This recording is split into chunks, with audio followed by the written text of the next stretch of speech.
Good afternoon, everyone. Thank you for joining us today.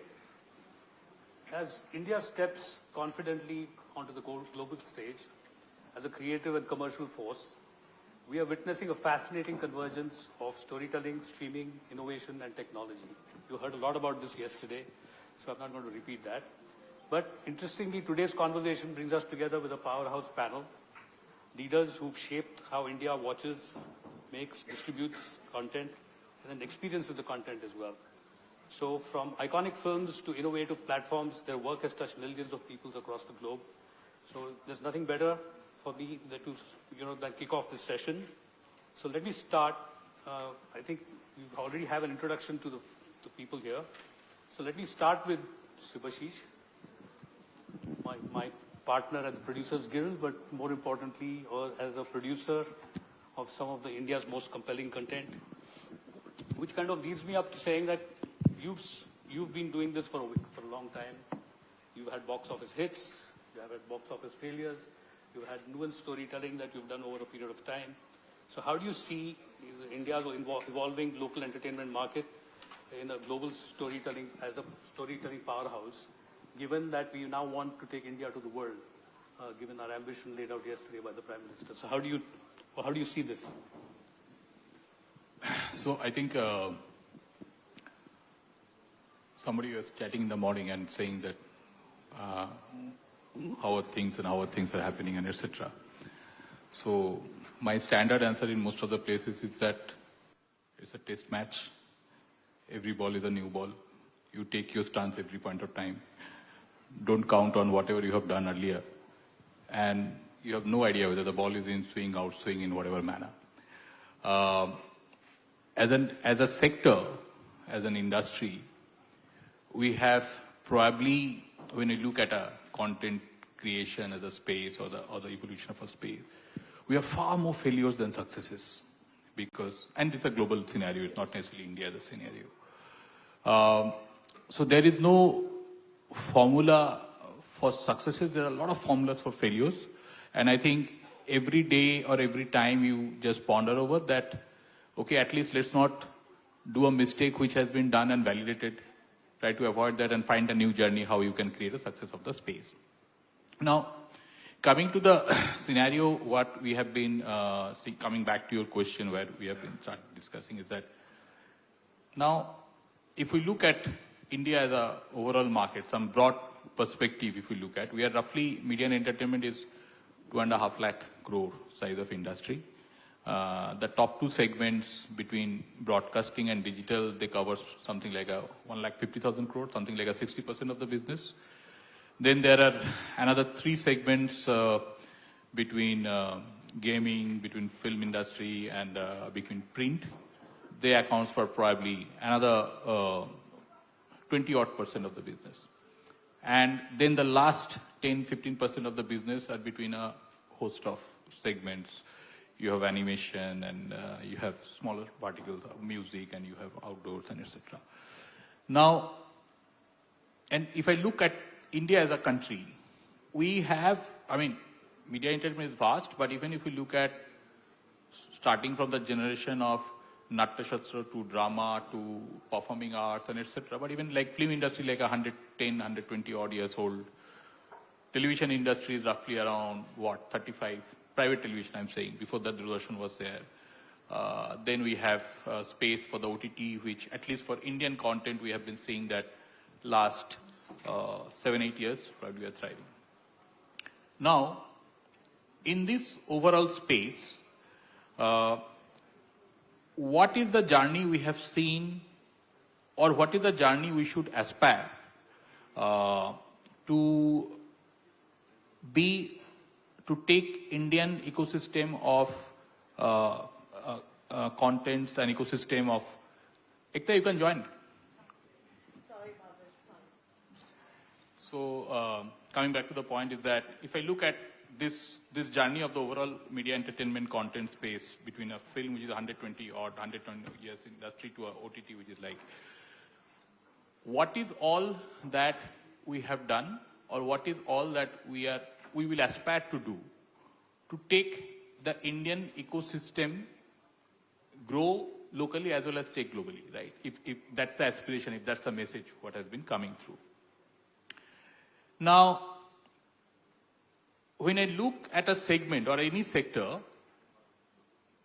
maybe because of my professional background, with any sector, if we see that what is my ultimate aspiration, there either needs to be an increase in demand, or the supply side should be robust and structured.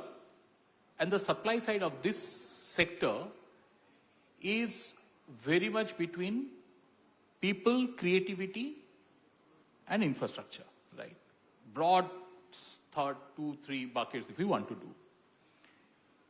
Now, coming that as a space, if we look at that, okay, India has a history of 110 odd years of film. Why and how Indian films can go globally, whether both creatively or as commercially, it can be aspired and preferred for, correct? When is the, and when I say films, I'm loosely talking of whether it's a film or whether it is a content for television or a content for any, or OTT, right? Now, of course, for decades and ages, there used to be a large barrier, which used to be language.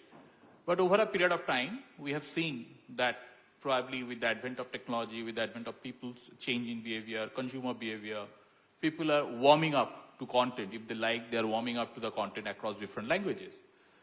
Technology has played a significant role in the last 8-10 odd years, because earlier, probably in the first 100 years of the journey, when you used to say that how Indian films can go globally, even if somebody has done whether somebody has done a fantastic tentpole film or an artistic film, ultimately you are depending upon where it will be housed and why an audience will come to see in a different country and how you can market and distribute. That challenge of theatrical placement of programming of the films, a large tentpole film in India, we release in 100 plus countries, right? But again, in those 100 plus countries, by and large, your main audience is basically your diaspora and not so much of the mainstream. That, to a large extent, the evolution of technology in the last 10 years has at least created a platform, what we loosely are saying OTT or etc., that if your content goes, the content is available. Now, exactly the way if an Indian consumer is warming up to, say all of us like here, we're warming up to a Narcos or Fauda or Money Heist of the world, we have to hope and see and work towards it, not only hope, that when is the next Parasite or Squid Games will happen out of the India, right? So, the first part of the situation is that how we can create a infrastructural support for the ecosystem for the content to travel. There are challenges within the country, there are challenges outside, but at least if we talk of, and if we just compare ourselves with the more developed ecosystem like say North America or the European market, developed not in any segment, but they have been doing it for few more decades earlier than us and doing it more correctly than us. I feel that there has to be a focused effort in terms of bringing in institutional capital ecosystem in the country, right? If I look at any developed market, like when you say loosely Hollywood films, or European markets, or South Korean market, or Southeast Asian market, we see the film days or the entertainment days in the different banks and the financial institutions, like whether you talk of JP Morgan, we talk of Barclays, you talk of Coutts, you talk of BNP Paribas, you name a bank, they're 75 years, 100 years, 60 years desk. Institutional capital. India entertainment industry by and large has grown last 100 odd years through private sector's passion, support, investment as an ecosystem. So we need to work that how an institutional capital ecosystem, which probably is available for manufacturing, available for white goods, available for FMCG, available for every other sector or many other sector, even for real estate, but our asset class is still being seen or shown as a risky asset class. It is our problem because we have not been able to make it aware. We have to more talk, make it educate, make it work towards the authorities, and to see that how a ecosystem can build in next few years or probably next 1 decade, so that a creator today get, other than the private support, can get an institutional support of creating a story and can aspire to cross the barrier. So that's one side of institutional support or institutional capital will be required. Second set is that a slightly added situation, and this is all I'm putting toward the supply side, that's the infrastructure side. We need as a country, and this is all towards when we are saying that how either India can be a global hub of entertainment, or how Indian content, what are we doing for Indian content to grow globally. We need significant support in terms of sheer infrastructure development, both in sense of dissemination of content as well as of creation content. In smaller, in layman's word, we should have more studio facilities.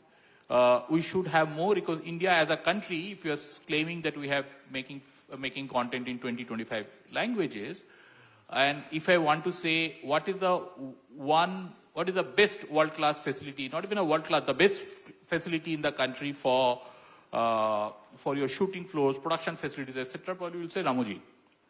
And if Ramoji is number 1, then number 2 is 11, 12, 13, 14, 15. There is nothing between 2 to 10. If I want to compare them with a Pine Studio of the world, Universal Setup of the world, look at the situation of even Saudi Arabia is creating an entire Neom city. Look at the situation of Abu Dhabi Film City. Look at the situation of Dubai, even closer to home. So there needs to be a focused approach and a cost-sensitive approach to create the infrastructure support of creating a content. Also at the same time, it is always a challenge. The reason for where I'm making the point is that you need a belief, and that's why we will expect the governmental support in that, because if the whole business model runs with the private sector thought process, private sector, as good or as bad, is always the objective will be somewhere to make a profit or break even. So every business model is created around that, okay, I need to have a point where I should have to break even and move. Whereas from a government point of view, this is a larger objective of creating employment generation, creating wealth generation, like when probably the first telecom support system in the country has been grown, it has happened through DOT and BSNL and MTNL of the world, and then the private players also have came in and taken the market. So we need to have a certain kind of a vision, or probably a mid-term vision, to see how we can create the infrastructure support of the scenario. Next bit of the discussion, that as we mentioned, that the business or our ecosystem of creating content or taking films globally or etc., or any TV shows and etc., is not only infrastructure, it is also an objective of how can our stories go globally, right? At least, okay, while we have seen Satyajit Ray's Pathir Pachali in 70 odd years back, or maybe 50 odd years back, has gone and went to Cannes and etc. And there will be some examples like that. And last 100 years with similar few examples we always feel proud of. But how do we create a ecosystem where steadily this country can generate content, create stories for global audience, right? And I'm not saying that you cater to the global audience. You first cater to your local audience. If stories are universal, if stories work, stories will work globally, right? Now, there is no one better in this panel than Ekta to say that you can't design creativity. Creativity is very intrinsic. It is very individual. The belief where I come from is that if your country is a 140 crore population, if your country is as wide and as breadth is like this, and at least in the last 7-8 years of ecosystem of the whole OTT space, it's somewhere, I casually say this is a IPL scenario of our creative ecosystem, because we see talents both in front of the camera as well as behind the camera coming from across country. Lot to achieve, but we have probably achieved in terms of harnessing and creating talent in last 7, 8, 10 years, which probably would not have not have happened in the last 30, 40, 50 years, purely from a situation that you can't program your stories, because your programming always is to depend upon the theatrical release, and then televisions and etc. So how do we create that ecosystem? Get the best media schools. Get a structure that if the country is still in the ecosystem of this creativity, we still have to mention one FTI or one SRFTI. How we can replicate that model in many states, many countries. How we can get the best media schools globally to come and partner with Indian schools. The best, lot of the media talent, a lot of the young kids from this country, every year goes to these media schools and get their learning and come back. So probably the thought process, the second thought process is that can we do the correct steps? We can't design a creative success, but can we do the correct steps to harness the best creative stories out in the country to bring it to a place or bring it to a platform for availability? That's something which as a ecosystem of people, ecosystem with the government, one can look into it. Next, I think even from the yesterday's conversation, and I was chatting somewhat today also, that, okay, let's look at a scenario that it is a content creating company. It has built over probably next 1 decade, will build a certain skill set of people, or at least the people whose skill sets are there will be able to demonstrate them.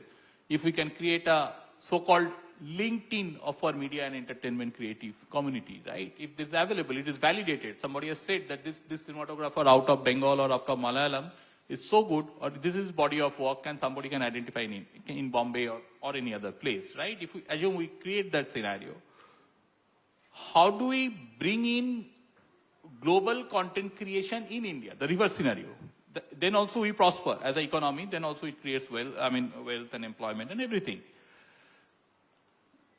One short to medium term journey, which many of the countries have done globally and successfully, and Uday, you will be knowing that, to give an example, like probably 100 odd years, the hub of global production for Hollywood films used to be LA, right? It's always to be around Los Angeles.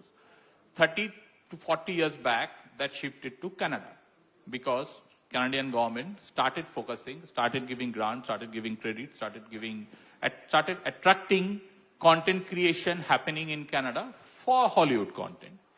If we look at last 5 to 7 years, one country which has now is the main focus, I won't say the main, but paying a large amount of content for for Hollywood content is Spain. How? Focused approach of the government, facilities are available, significant and aggressive credits and tax credit incentives and percentages, not with the kind of upper caps and etc. what we are trying to do it here. And otherwise, what can be a reason that the main global hub of Hollywood content creation is now in Spain and in Korea. The second country is in Korea. So what can we do as a country? It is a large country, geographically, location-wise, and if we can build up the qualities of the technicians and the crews and over a period in a time which probably are world-class, and how can we bring the global spend here? Probably government has to take an approach that, okay, next 1 decade, we will come back with some aggressive, and we'll be competing with the Spain of the world or UK of the world or any other countries who are bringing aggressively and bringing content there. From the sheer commercial point of view, make them aware, make the world believe, make the world confident, and then it is an inherent generation, right? So, yeah, I probably have tried to describe an elephant by saying that there is a trunk and there is a tusk and etc. But those are the broad thoughts in the mind. Thanks, Shubhashish, for that comprehensive answer. Well, yesterday we saw the elephant fully. The government has actually announced that they're upgrading the film city, making it absolutely modern. They're talking about a new media city coming up. I think the intent was very clear.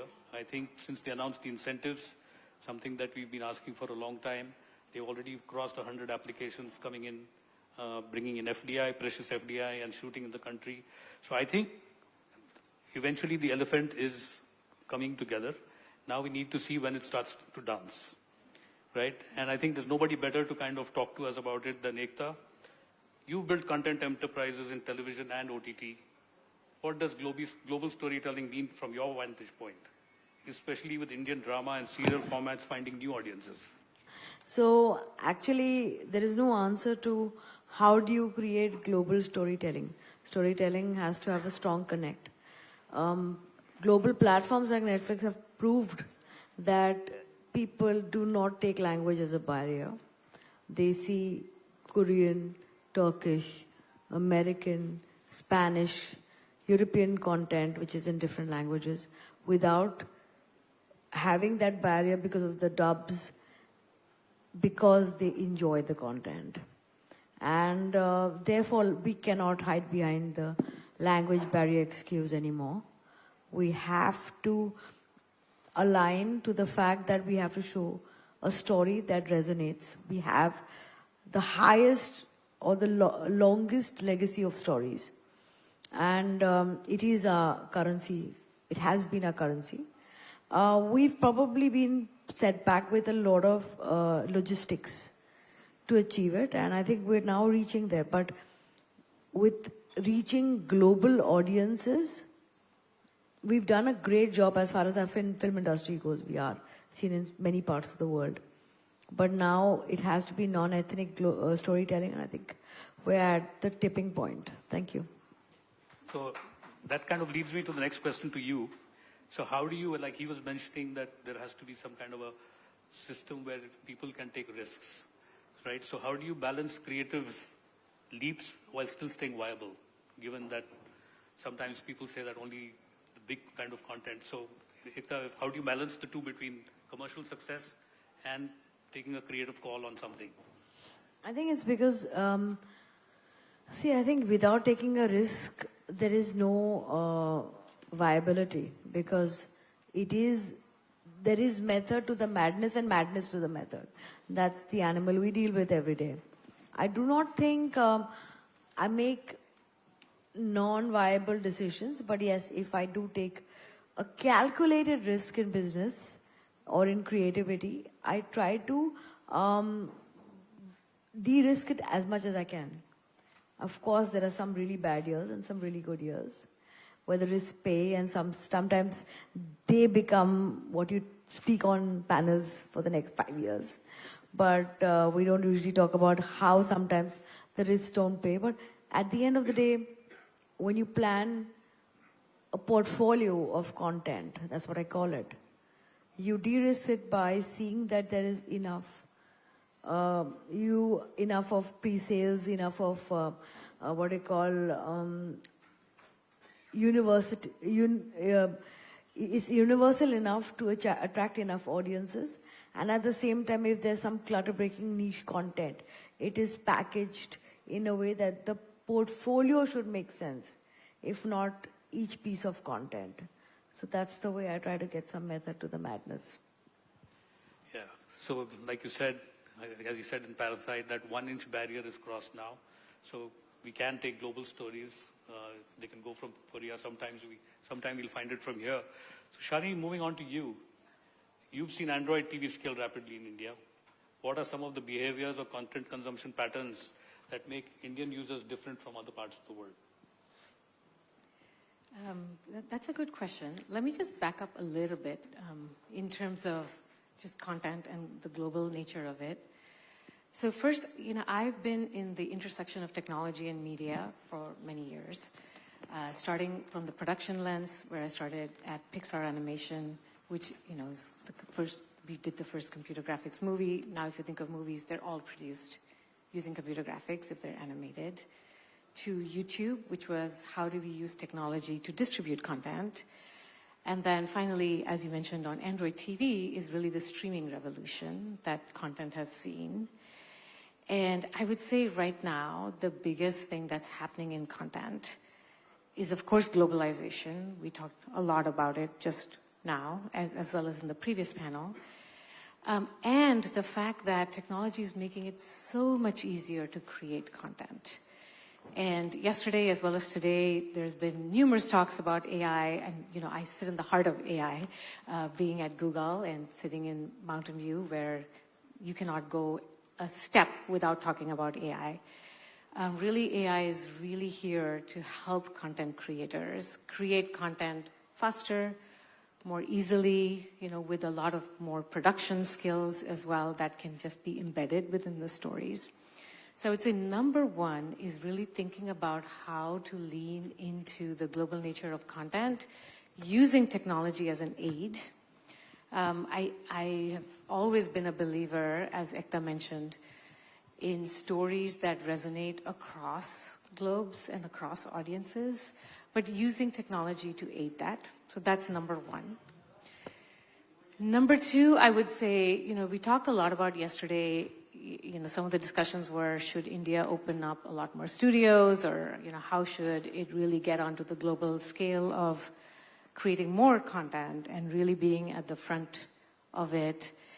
And I think the way that I think about that is, how do you really leapfrog and not try to replicate what everyone else has already done, but how do you use the skills that this country has to offer in really leapfrogging ahead of everyone else, right? And so, if I think about AI and technology really aiding content, then I think maybe the fact of the nature is that studios, maybe you can do with smaller scale studios and then really use tech to help scale that up.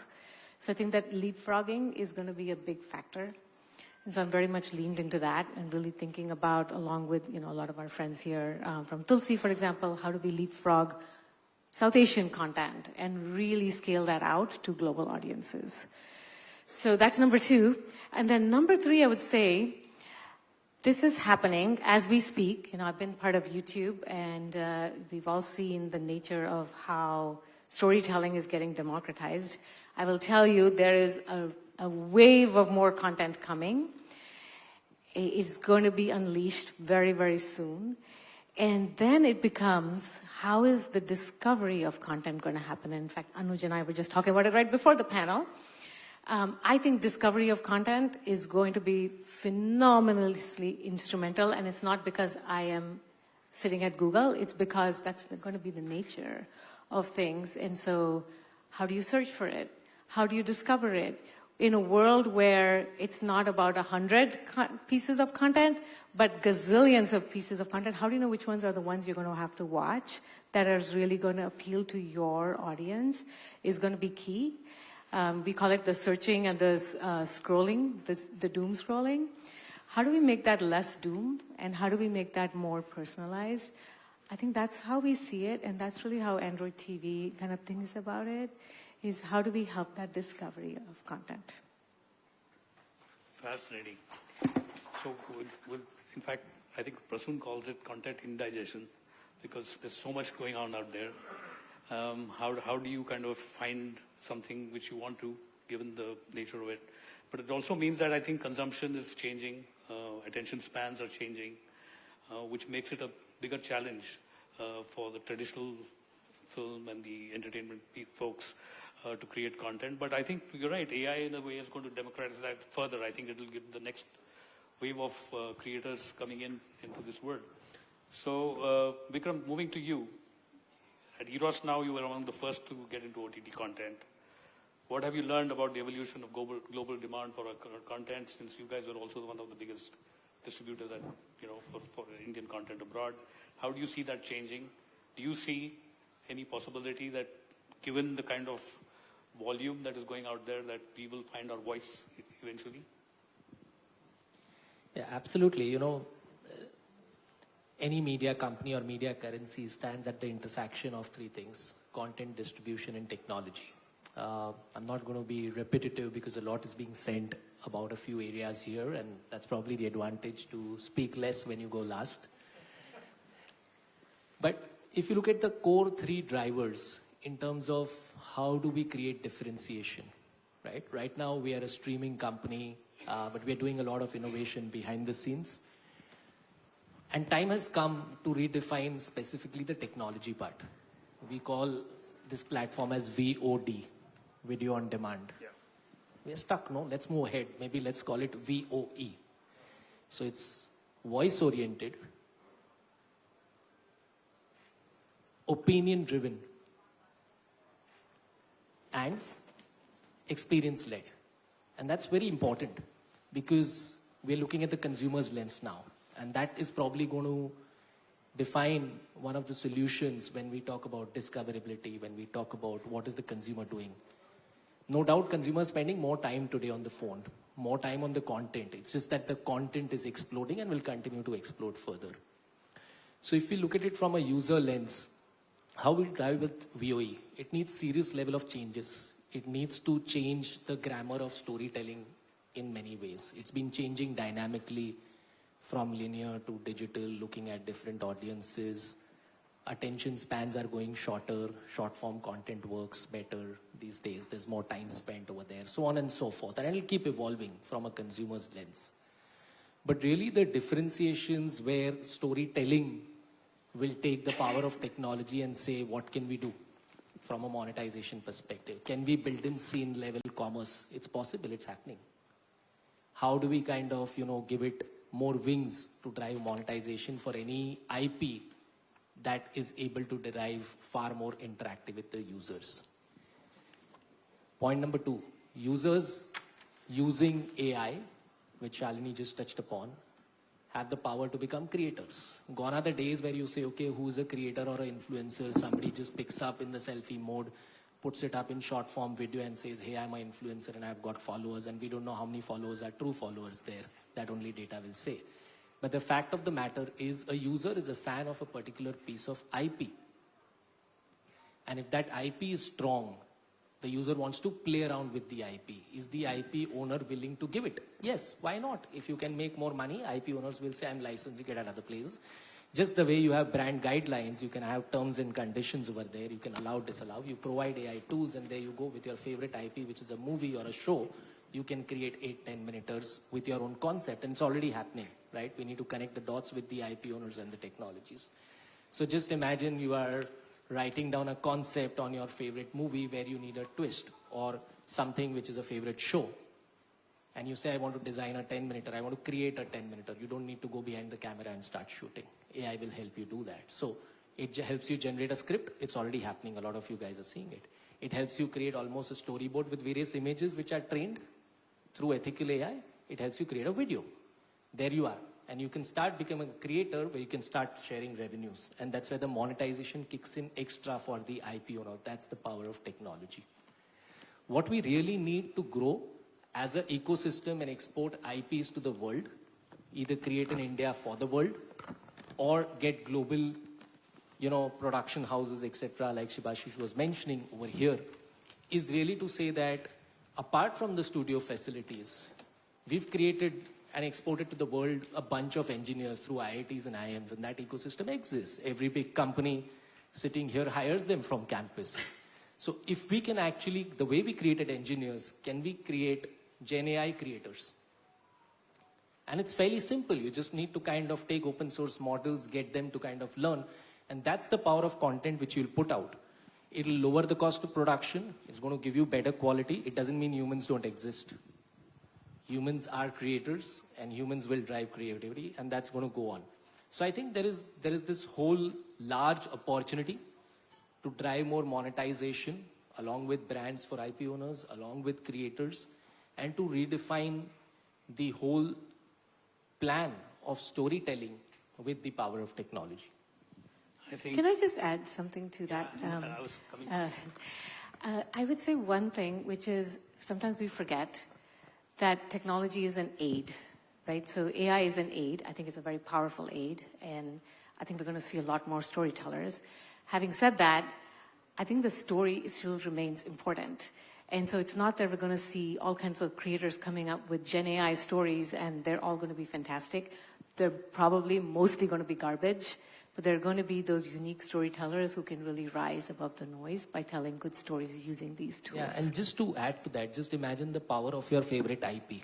You love a film, you love a show, and you start getting licenses from IP owners to play around with it. That's really going to be the power of saying, how do we kind of grow this exponentially. So very, very interesting. I think some of the growth of the ecosystem is about a skill set, and I think yesterday it was also announced that we are setting up this Indian Institute of Creative Technology at Film City, which will bring in, those skill sets, including AI-based skill sets. So coming back to you now, because I'm going to go in the reverse order, is there any learnings from India that kind of informs your global strategy when it comes to your Android TV and your experience? I would say there's some learnings from the globe, across the globe, including India. Southeast Asia, South Asia, India, of course, is like one of our primary markets. Seeing enormous growth from this market. Indonesia is another one, Malaysia is another one. We learn a lot from our consumers here. I would say the stories that we tell here are amazingly resounding across the globe, and you see it from the Korean stories, and just before this there was a panel and there was a Korean gentleman, we're talking about Parasite, etc. I think that we're seeing the global nature of these, which is why all the streamers are leaning in more and more. Like, if you look at Netflix, my mom, when she comes to the US now, when she watches Netflix, she doesn't miss cable TV anymore because she has all the Indian content there. I think that's the growth of the global streamers. It's allowed for content to really become global. So I think that's been one of the big learnings is you can launch something today and you no longer have to wait for the theatrical windows necessarily. They're global day and date. And again, since I'm a technologist in the media world, I would say the biggest thing that technology has offered here is captioning and subtitling day and date. With AI, we're going to see dubbing day and date as well. And that's, I think, the power that you can really get global audiences right away. And that's what I'm really excited about for the Indian market, because, we all love Indian dramas, we all love Indian movies, and I think that your audiences now is just getting that much larger. So that's actually a good segue to ask Ekta, how do you see the Indian storytelling striking a balance between rootedness and global relatability? How do you see that play? Because we used to say earlier that if it crosses, you're over. I think it's all about rootedness, because the more rooted you are, the more relatability. Because at the end of the day, none of the stories, be it a Korean drama or American large-scale film, or even a film out of the Marvel universe, has not had relatability. You won't watch something if it's not relatable to you. No one is, you going to go to the theater or see it on app, you're paying for it or paying for it with your time. It has to be relatable. And for that, it means most emotions are universal. Euphoria, tragedy, love, romance, pain, passion. We are more like each other than different because we all are human. And the more you humanize your content, the more relatable it becomes, and the more it resonates, and the more your stories travel. Thank you. Shivashish, shorter. Bollywood always has cultural depth. We've had cinema going back 100 years. We've had great stories coming out of here. But now, given the scale that, like she mentioned, you can drop something and it goes global in one day, you have scale. You have the possibility of reaching audiences right across. So how are Indian studios going to be adapting to this new global distribution capability that we have so that we can have our own Squid Games and such possibilities coming out of here? So I think important part is, and for the moment I'm not talking about Bollywood, but I'm talking Indian films. The important part, which Shalini also mentioned, and so is Vikram, is the power or strength of discoverability, right? I don't believe that, it may be a sweeping statement, but I'm saying I don't believe that there is any lack of quality of talent in the country. But being a vast country and finding that opportunity, and also with a country which has a legacy of folk stories, folklore, theater industry, drama industry, then film industry, then television, and etc. There are great stories, mythologies, great form of content in any form or manner is available. Now, responsibility of the studio, or is not necessarily only the studio, but the ecosystem is to identify, channelize, harness, and bring it to a scope for discoverability of the consumer. So the last leg, lot of technology barrier have gone, but I think it is a collective responsibility of identifying those great work and bringing it at least an opportunity for an audience to identify. Vikram, how are you navigating India's linguistic and cultural diversity and scaling your platform for global audiences?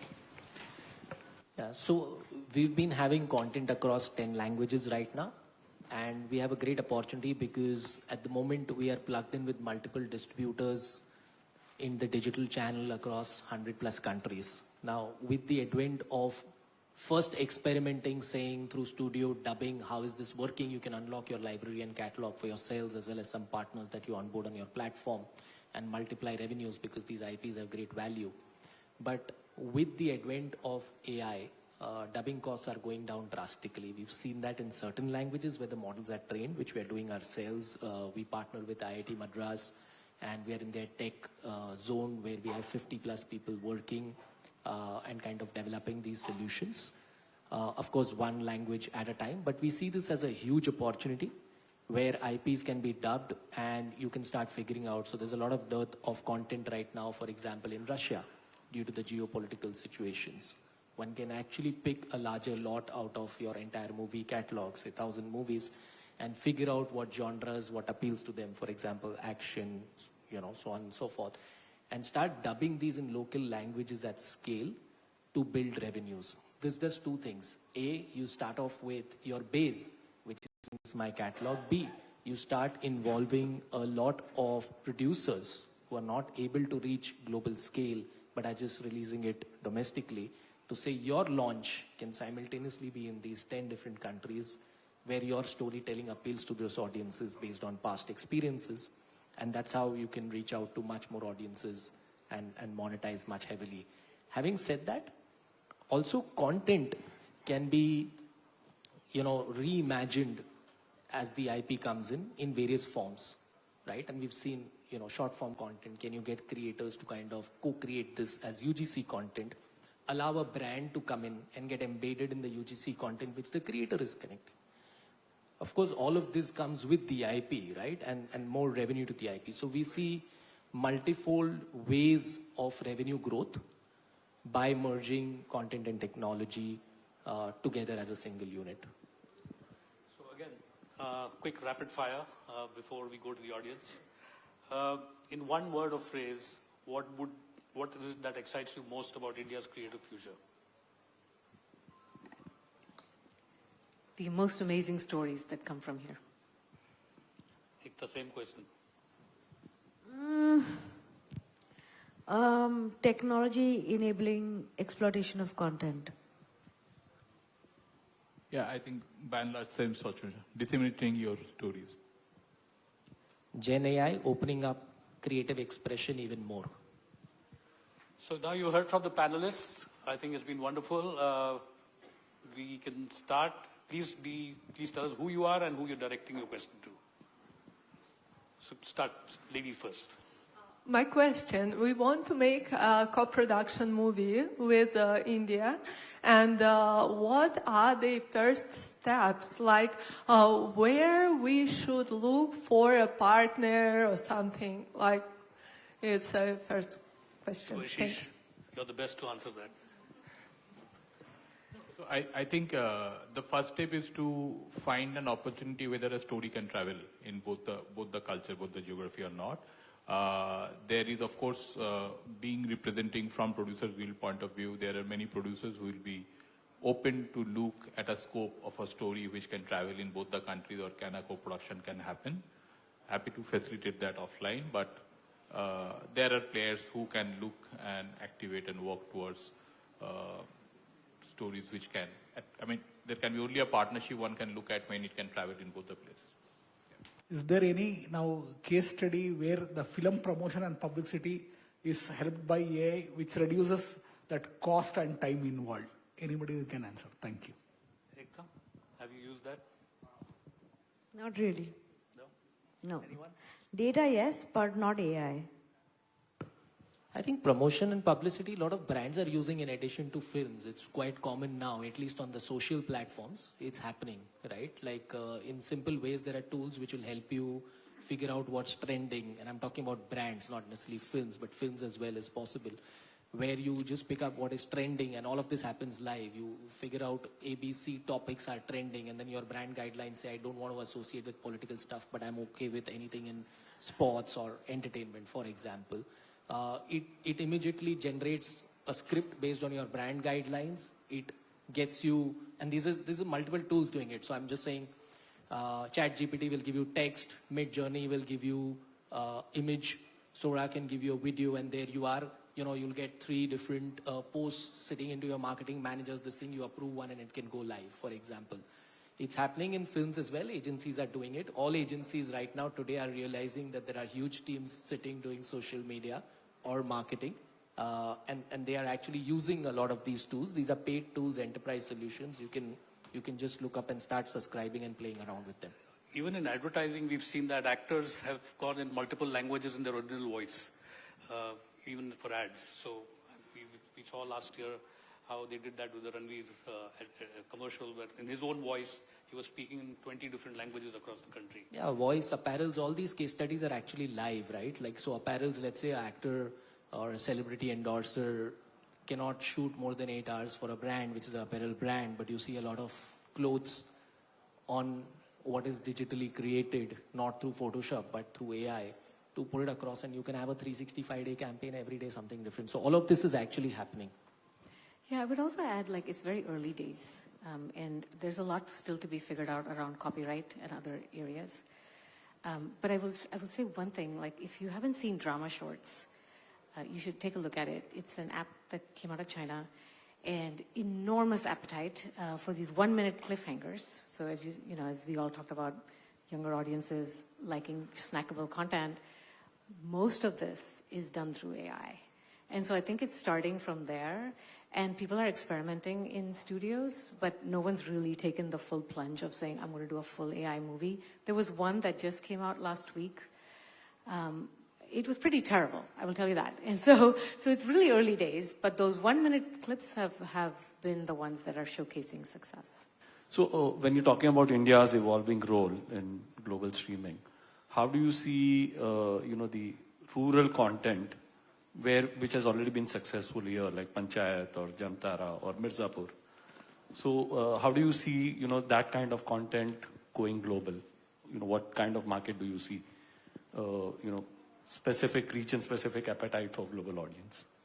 I think when you see a story, you resonate with the story. I mean, a lot of us who are watching Panchayat have not really, we've seen villages, but some of us have not even lived in a village. It's the characterization, it's the way the stories are told, it's the way you connect to the fact that you've landed up in a city or a smaller town which has a simplicity attached. So it's like going back to older times. It gives you a touch with nostalgia. All these are, again, like I said, emotional connects that are told through a story of a small town or a village. So at the end of the day, it really doesn't matter. And therefore it can travel. Now, as you all know, Hollywood is going through a decline. Maybe because of various political issues, and because you're putting us out of a job, but anyway. But the thing is, why is not Indian film industry, especially the big guys, maybe Yash Raj Films or maybe Eros? Actually, my question is to you, basically, why are you guys not entering into a film production in Hollywood? I'm not saying you should make $100 million film, but even a $10 million film can make very good money, as they did with M. Night Shyamalan's earlier films. And there are still very good audiences who love to watch films in theaters, let it be thrillers or low-budget films or independent films. But Indian producers are ignoring it. Maybe I don't know if they might have not been informed by somebody from there. Actually, I'm informing you. But why aren't you guys taking that opportunity? Because for the coming 2-3 years, the release slates for Hollywood are basically big pictures, But there is a very good scope for at least 20% content from foreign films. I'm talking like foreign films from point of view of American audiences, and especially from India, because you guys don't know that how much Kantara has been loved by American audiences. So please tap that opportunity, and actually if you can, tell more about this thing, that would be great for everyone over here. Is that a question or piece of advice? Both actually. Seriously, I'm being honest. I'll take the piece of advice. And now I'll answer. And I'll add to the previous question as well about going global. I think what is really important is what are we looking at from a storytelling perspective. I think that's where it starts. It's not about rushing into any story just because you see that there aren't must releases, etc. So we're very deep rooted in that. But I think more than that, in terms of just telling good stories, I think there are many good stories. Everybody is a storyteller, no? Hamare pure khandan mein, everybody is like nana, nani, mama, mami. Everybody is a storyteller. Those stories don't reach outside our homes, right? And that's where distribution and technology comes in, right? Obviously, it has to be shot well and IP creation, etc. But I think what is really important here is when you look at markets, are you looking at, am I good at this? There'll be a lot of gaps. And I touched upon Russia before this. There's a lot of gap right now. And they're actually very open to working with Bollywood as well, right? We have to do what we are good at, number one, right? Second is, can there be a partner or a collaboration in certain markets where 1 + 1 becomes 11? We don't rush to unknown territories. So what we do, I'll give you an example. When we distribute our app, we don't spend a single dollar on marketing when we branch outside of India. Because there are enough people there who value us big time. You're not covering the English-speaking American audiences. That's my basic, that's my question. Yeah, it'll come. AI is coming. It'll come. So you might be aware there are a lot of OTT channels right now, okay, Netflix, Prime, Hotstar, Z, for instance. So my question is from the point of view of a prospective screenwriter or scriptwriter. So if I have written a script right now, I am of the opinion that it is a very unique and original script, and it can go not just to the domestic audience but also to the global audience. So the question is, I am not someone who might be able to use all the OTT channels to check if this has already been used or not. So how can I actually check whether my script is unique and original? As to only then I can pitch about it, right, to the scene. I don't think there is any platform as such to check, but there is always there is a concept of script registration in the country. So every script which is SWA registered or any other bodies in any other state or country, every story will have a registration and done. So question is that if you have written something which you want to understand or not, it only happens through validation. The system is not yet capable of doing a validation as a system, but it happens through a process of registration. Yeah, because see, there is a possibility I have written the script, I feel it is very unique and original, but there is a possibility some movie in Z5 must have been already made. Absolutely, I must have that watched possibility it. as on date is there. Okay. So I would like to thank the panelists for giving us very interesting thoughts. I'd like to close the panel here.